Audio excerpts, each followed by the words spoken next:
सबसे पहले तो मैं कहना चाहता हूं कि मुझे यहाँ पे बुलाया गया है, इसके लिए मैं अपने आप को सौभाग्यशाली महसूस करता हूं, क्योंकि यहाँ पे बहुत बड़े बड़े लोग आ चुके हैं। जैसे हमारे देश के वर्तमान राष्ट्रपति रामनाथ कोविंद जी भी आ चुके हैं, बिहार के मुख्यमंत्री जीतन राम मांझी, नीतीश कुमार जी भी आ चुके हैं, और ऐसे ऐसे लोग यहाँ पे आके आप लोगों को मोटिवेट कर चुके हैं, अपनी बातों को रख चुके हैं। वहाँ पे मुझे बुलाया गया तो मैं अपने आप को गौरवशाली महसूस करता हूँ, और इसके लिए मैं धन्यवाद देना चाहता हूँ मनीष भैया को। पहली बार मुलाकात हुआ है इनसे, बहुत अच्छा मुहिम ये लेके चले हैं, और आज जो है ये कारवा बनते गया, तो इसके लिए सच में ये धन्यवाद के पात्र हैं। और सबसे पहले मैं भी सिंह राशि हूं और ये भी सिंह राशि हैं, तो सबसे पहले इनके लिए आप लोग एक बार ताली बजाइए।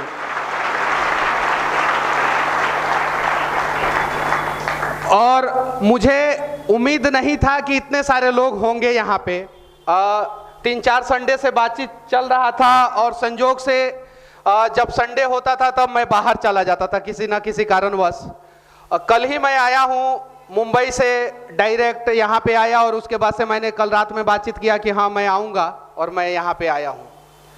सबसे पहले मेरा सिर्फ और सिर्फ एक ही मकसद है, राष्ट्रवाद। उसके अलावा मेरा कोई मकसद नहीं है। बहुत सारे लोग पूछते हैं कि आप कौन से पार्टी से हैं, समझ में ही नहीं आता है, क्योंकि मैं किसी को भी नहीं बकसता हूँ। गलती करता है तो मैं किसी को भी नहीं छोड़ता हूँ।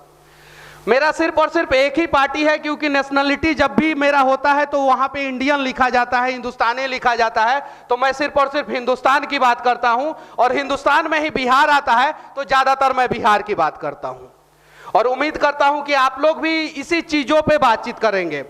आज देश की सबसे बड़ी समस्या क्या है कि हम भाजपाई बन जाते हैं, कांग्रेसी बन जाते हैं, जदयू के बन जाते हैं, आरजेडी के बन जाते हैं, समाजवादी पार्टी के बन जाते हैं, शिवसेना के बन जाते हैं, ममता के बन जाते हैं, मुलायम के बन जाते हैं।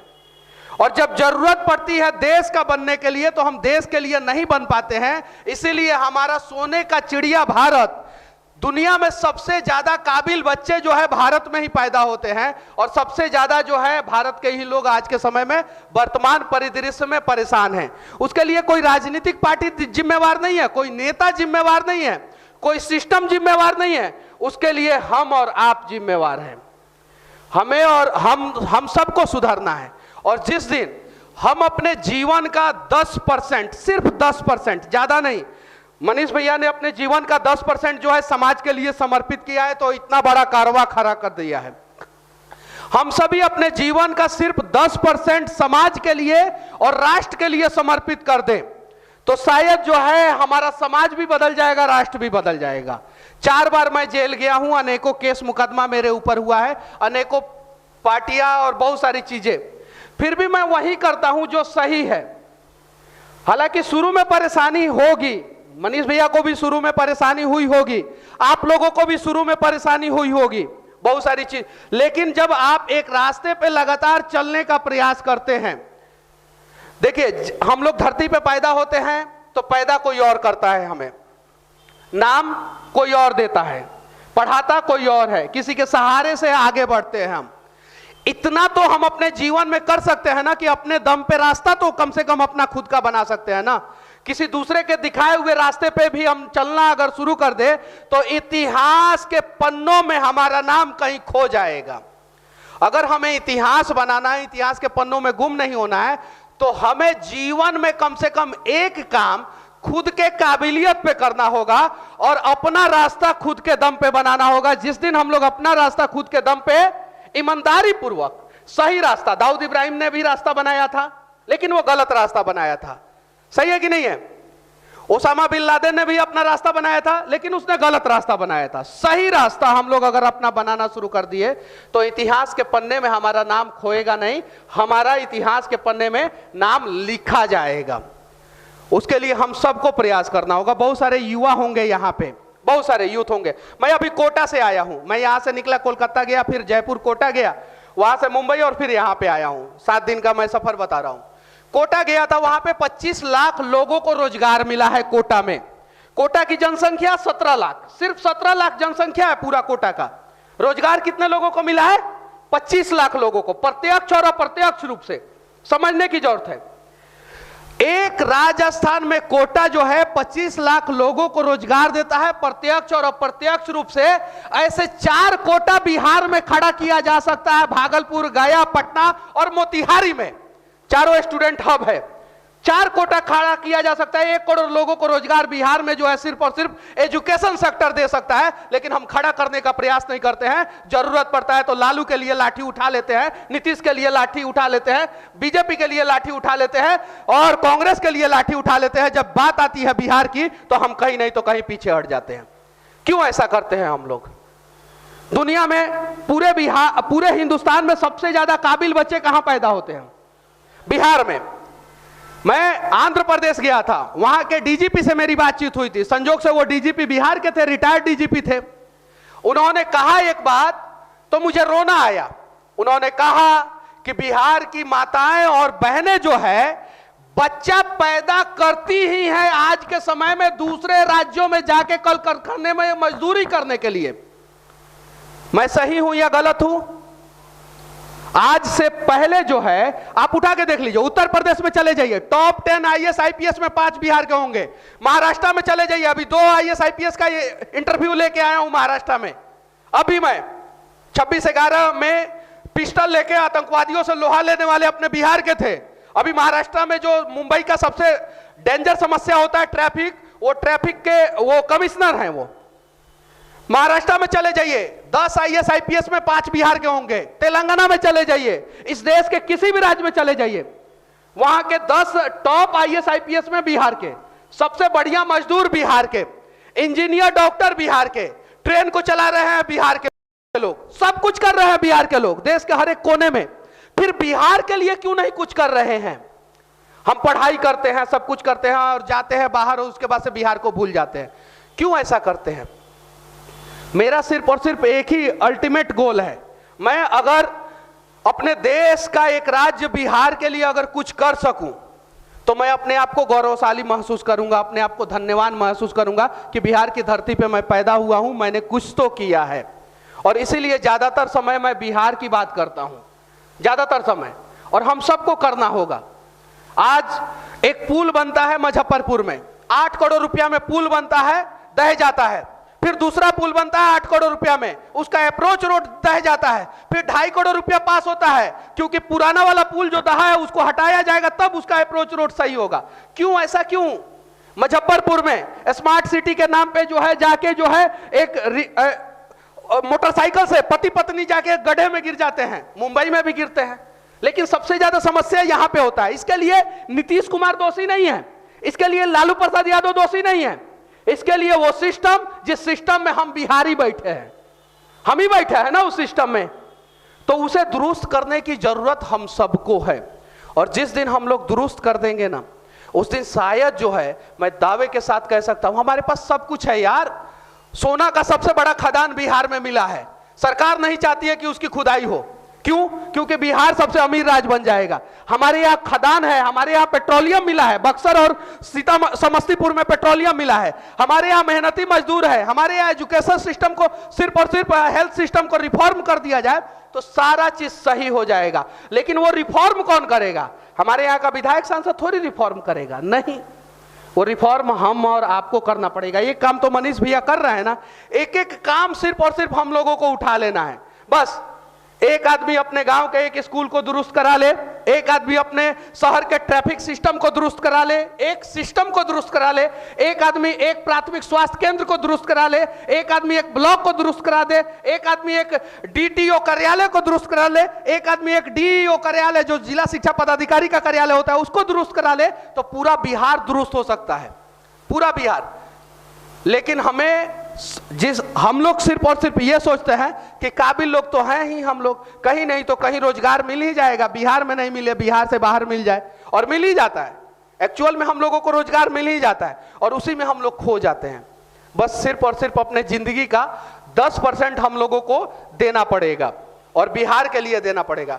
और चूंकि ये गायत्री मंदिर है तो एक मंत्र है, वो उम्मीद है कि आप सभी लोग जो है हमारे साथ जो है उच्चारण करेंगे। और आप लोगों को आता ही होगा, शायद मैं गलत तरीके से उच्चारण करूं तो मुझे भी सुधारने का प्रयास कीजिएगा। चूंकि मेरा सेक्शन अलग है, सही है कि नहीं है। शायद मैं संस्कृत में उतना स्ट्रांग नहीं हूं, लेकिन संस्कृत से मैं दूर भी नहीं हूं, ये चीजें है। तो सब लोग साथ में, अगर आप लोग उच्चारण करते होंगे तो साथ में उच्चारण करेंगे तो ज्यादा अच्छा रहेगा, सही है कि नहीं है। चलिए ठीक है। ओम भूर्भुवः स्वः तत्सवितुर्वरेण्यं भर्गो देवस्य धीमहि धियो यो न प्रचोदयात्। ये मंत्र है और इस मंत्र को हर किसी को अपने जीवन में उतारना होगा, सही है कि नहीं है। और हमारे धर्म ग्रंथ में अगर कोई मंत्र या कोई बातें भी लिखी गई है ना, तो हमारा धर्म है सनातन, हमेशा नया रहने वाला, हमेशा नई चीजों को एक्सेप्ट करने वाला। तो कुछ नहीं तो कुछ उसका मतलब होता ही होगा। जैसे हम लोग ओम का ही उच्चारण करते हैं, तो कितना भी आप फ्रस्ट्रेट हो, कितना भी इरिटेट हो, कितना भी आपको गुस्सा है, आप बैठ जाएं और 3 बार सिर्फ और सिर्फ आंख बंद करके ओम मंत्र का उच्चारण करें, तो शायद जो है आपका गुस्सा जो है दूर हो जाता है। वैसे ही सुबह उठते समय और शाम को सोते समय इस मंत्र का उच्चारण करना चाहिए। बहुत सारे लोगों ने हमें बताया है, तो उच्चारण करना चाहिए, बहुत सारे समस्याओं का समाधान होता है। तो ये सारी चीजें हैं। बस विनती है आप सभी लोगों से, आप लोग अगर अपने आप को कमजोर समझते होंगे तो ये गलत है। दुनिया में अगर हम पैदा हुए हैं तो विज्ञान भी कहता है कि हमारा फिंगरप्रिंट और हमारा डीएनए जो है सबसे अलग है कि नहीं है। हमारा फिंगरप्रिंट, हमारा डीएनए सबसे अलग है, तो हमारा काम करने का तरीका भी अलग होना चाहिए और हमारा रास्ता भी अलग होना चाहिए। ऐसा नहीं कि हाँ हमारा दोस्तवा बन रहा है आईएएस तो हम आईएएस का तैयारी करेंगे, वो आईपीएस बन रहा है तो हम आईपीएस का ही तैयारी करेंगे, वो रेलवे ड्राइवर बनेगा तो हम भी रेलवे ड्राइवर ही बनेंगे। ऐसा नहीं, हम लोगों को अलग अलग सेक्टर में जो है अपने हिसाब से प्रयास करना होगा। और हाँ, आप कुछ भी कीजिए, कहीं भी चले जाइए, यही बिहार के लोग, एक मॉरिशस देश है, उस पूरे देश को कमांड कर रहे हैं, 90% बिहार के लोग हैं वहां पे, है कि नहीं है। फिजी एक देश है, वहां पे 60% से ज्यादा बिहार के लोग हैं। ये इंटरनेट का आंकड़ा है, थोड़ा ऊपर नीचे हो सकता है, अगर ऊपर नीचे हो तो मैं माफी चाहता हूं। वहां पे साउथ अफ्रीका के बहुत सारे जगहों पे बिहार के लोग हैं। दुबई जो दुनिया का सबसे आधुनिक शहर है, वहां पे सबसे सस्ता दर पे अगर मजदूरी किसी कंपनी को चाहिए, किसी बड़ा इमारत को चाहिए, बिल्डिंग को चाहिए और सबसे खतरनाक काम कराना है, तो बिहार के मजदूर को देखता है। वहीं केरल के लोग जाते हैं, सेम काम करते हैं, 50,000 रुपया लेते हैं। बिहार के लोग जाते हैं 15,000 रुपया पे दुबई में काम करते हैं, सेम काम, सेम चीजें। तो कहीं नहीं तो कहीं अवेयरनेस की कमी है। हमारे बिहार में रोजगार की कमी नहीं है, संसाधनों की कमी नहीं है। लोग कहता है बिहार गरीब राज्य है, गरीब राज्य नहीं है, सबसे संपन्न, सुखी, संपन्न और सबसे अमीर राज्य बिहार है। दुनिया में सबसे ज्यादा पानी ब्राजील के पास है, क्योंकि अमेजोन का जंगल जो है वो सबसे ज्यादा ब्राजील में है, सबसे ज्यादा पानी। और उसके बाद नेपाल का है। ये मतलब वर्ल्ड ज्योग्राफी का आंकड़ा है। लेकिन अगर स्टेट वाइज देखा जाए, राज्य वाइज देखा जाए, तो सबसे दुनिया में हर एक कंट्री में राज्य होता है। अमेरिका में भी राज्य है, चाइना में भी राज्य है, पाकिस्तान में भी 5 गो राज्य है। वैसे ही हिंदुस्तान में जो राज्य है उसमें सबसे ज्यादा पानी जो है वो बिहार में है, क्योंकि दूसरे नंबर पे नेपाल है और नेपाल की सारी नदियां बिहार में आती है। उत्तर प्रदेश से, उत्तराखंड से सारी नदियां जो है बिहार होके गुजरती है। तो दुनिया का सबसे कीमती चीज हमारे बिहार में है, सिर्फ और सिर्फ उसे कंट्रोल करने की जरूरत है, उसे संभालने की जरूरत है। और जिस दिन उस संसाधन को हम लोग सही तरीके से इस्तेमाल में ला दिए, उस दिन बिहार के बाढ़ का समस्या का समाधान हो जाएगा। और बिहार का कोई भी आदमी जो है ना, भूख के वजह से, कर्ज के वजह से जो है ना, पूरा परिवार एक साथ जो है फांसी के फंदे पे नहीं लटकेगा। उसके लिए हम सबको प्रयास करना होगा। और जिस दिन हम सब ने 12 करोड़ बिहारी में से सिर्फ और सिर्फ 10% बिहारी यानी 1 करोड़ 20 लाख, 12 करोड़ बिहारी की जनसंख्या है 2011 के जनगणना के अनुसार। एक्चुअल में हमारी जनसंख्या 20 करोड़ से ज्यादा है, क्योंकि अभी तो हम 14 करोड़ हैं। 2021-22 में अगर जनगणना हुआ तो 14 करोड़ हो जाएंगे। और हमारे बिहार के बहुत सारे लोग उत्तर प्रदेश, बंगाल, झारखंड, एमपी, छत्तीसगढ़, महाराष्ट्र, गुजरात में जाके आधार कार्ड और वोटर आईडी कार्ड सब चेंज करा लिए हैं, वहां के हो गए हैं। बहुत सारे लोग। तो हमारी जनसंख्या 20 करोड़ से ज्यादा है, लेकिन सरकार के आंकड़े के हिसाब से भी अगर बात किया जाए तो 12 करोड़ जनसंख्या वाला राज्य बिहार का सिर्फ और सिर्फ 10% बिहारी, सिर्फ 10% बिहारी, यानी 1 करोड़ 20 लाख बिहारी जो है वो अपने जीवन का सिर्फ 10%, यानी 90% आप अपने परिवार के लिए कीजिए, आप अपने जिसके लिए रोजगार के लिए कर रहे हैं कीजिए, सिर्फ 10% अगर बिहार के लिए करना शुरू कर देना तो हमारा बिहार जो है सुखी संपन्न हो जाएगा, आगे जाएगा, और फिर हमारा देश भी आगे जाएगा। सत्ता के शीर्ष सिंहासन पे दिल्ली में कोई भी बैठे, चाहे वो औरंगजेब बैठे, चाहे वो कांग्रेस बैठे, बीजेपी बैठे, कोई भी बैठे, फर्क नहीं पड़ता है, वो बिहार का भला नहीं करना चाहते हैं। मैं एक पार्टी को नहीं बोल रहा हूं, कोई भी बैठे वो नहीं करना चाहते हैं।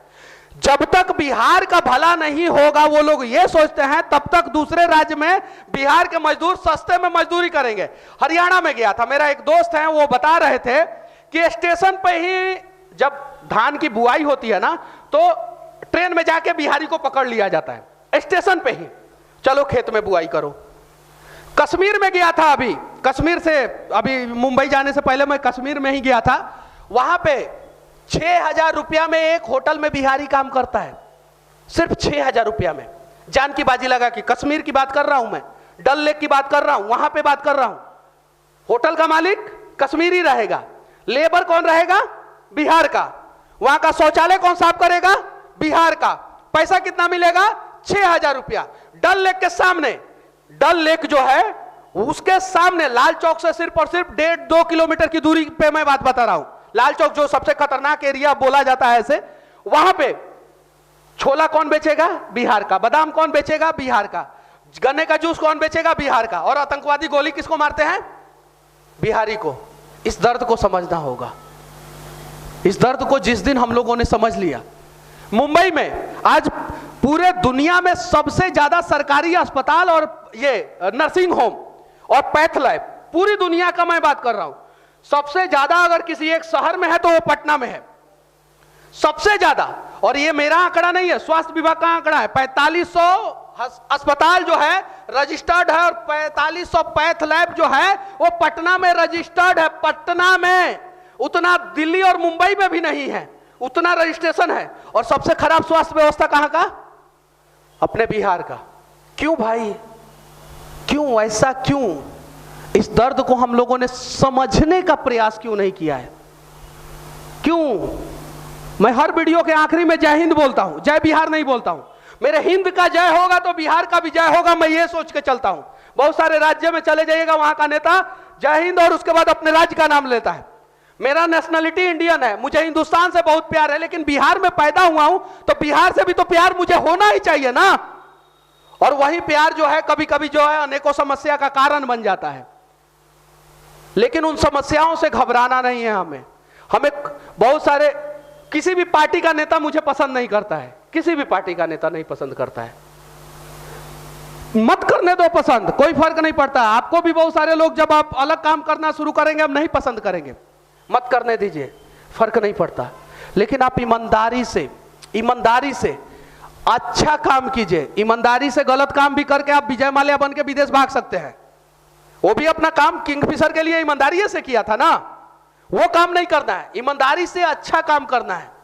और ईमानदारी से अच्छा काम करके अगर हम लोगों ने थोड़ा थोड़ा बिहार के लिए कुछ किया ना, तो हमारा बिहार का तकदीर और तस्वीर सिर्फ और सिर्फ 5 साल में बदल जाएगा।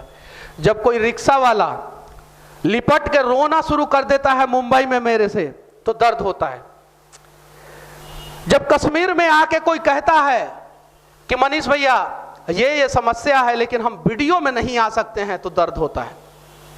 जब कोटा में मैं जाता हूं और वहां पे कोई मुझसे अपनी समस्याओं को बताता है, तो दर्द होता है। जब अंडमान निकोबार में मैं गया था, जो भारत के समुद्री तट से 2000 किलोमीटर दूर है, आप जहाज से जा सकते हैं, हवाई नहीं तो पनिया, दुए को रास्ते हैं। जहाज आपको पकड़ना पड़ेगा, चाहे वो पानी वाला हो चाहे हवा वाला हो, तीसरा कोई रास्ता नहीं है।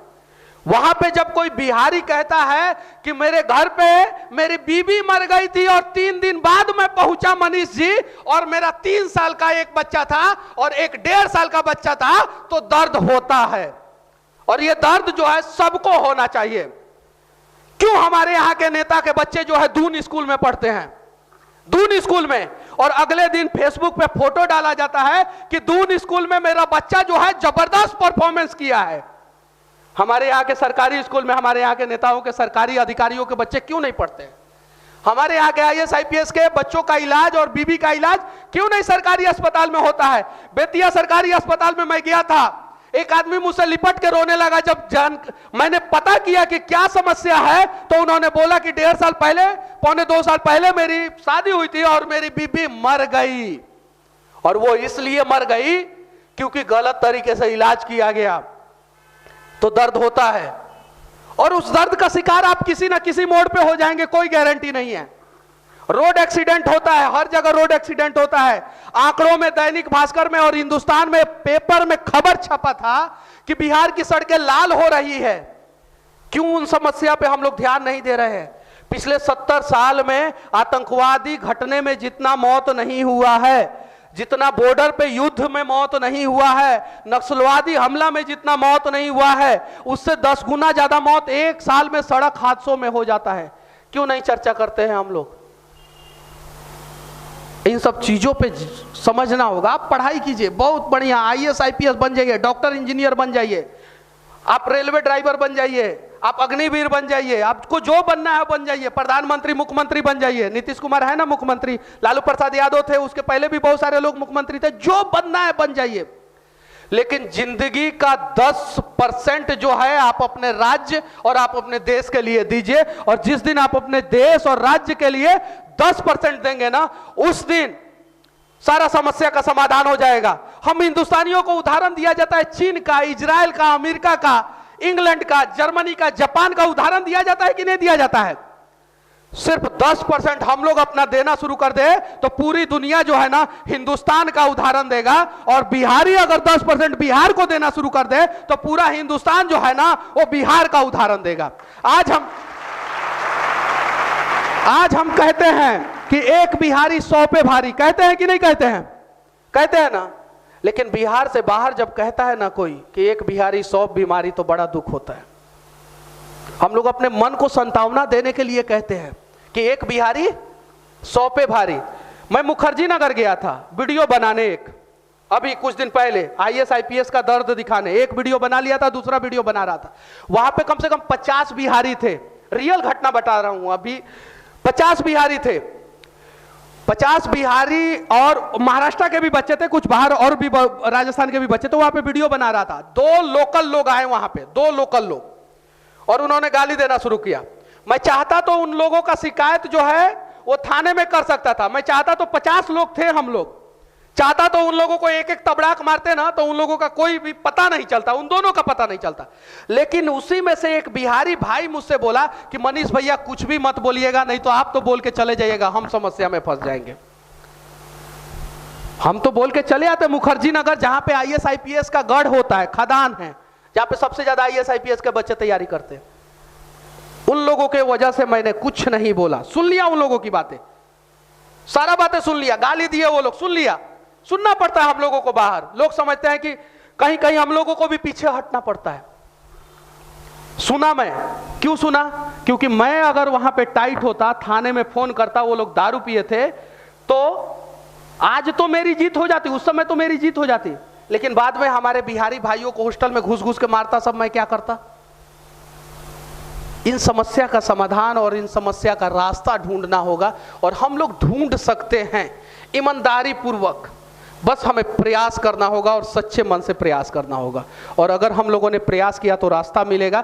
जैसे मनीष भैया ने अपना रास्ता बनाया और इतना बड़ा मुकाम खड़ा कर दिया, वैसे ही इतने सारे लोग अगर रास्ता बनाने का प्रयास करेंगे तो शायद जो है ना बिहार इस देश का सबसे सुखी, संपन्न, खुशहाल और समृद्ध राज्य बन जाएगा।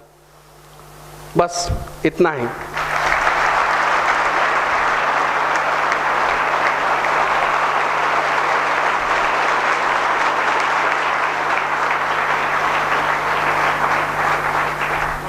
एक चीज मैं भूल गया। जय हिंद।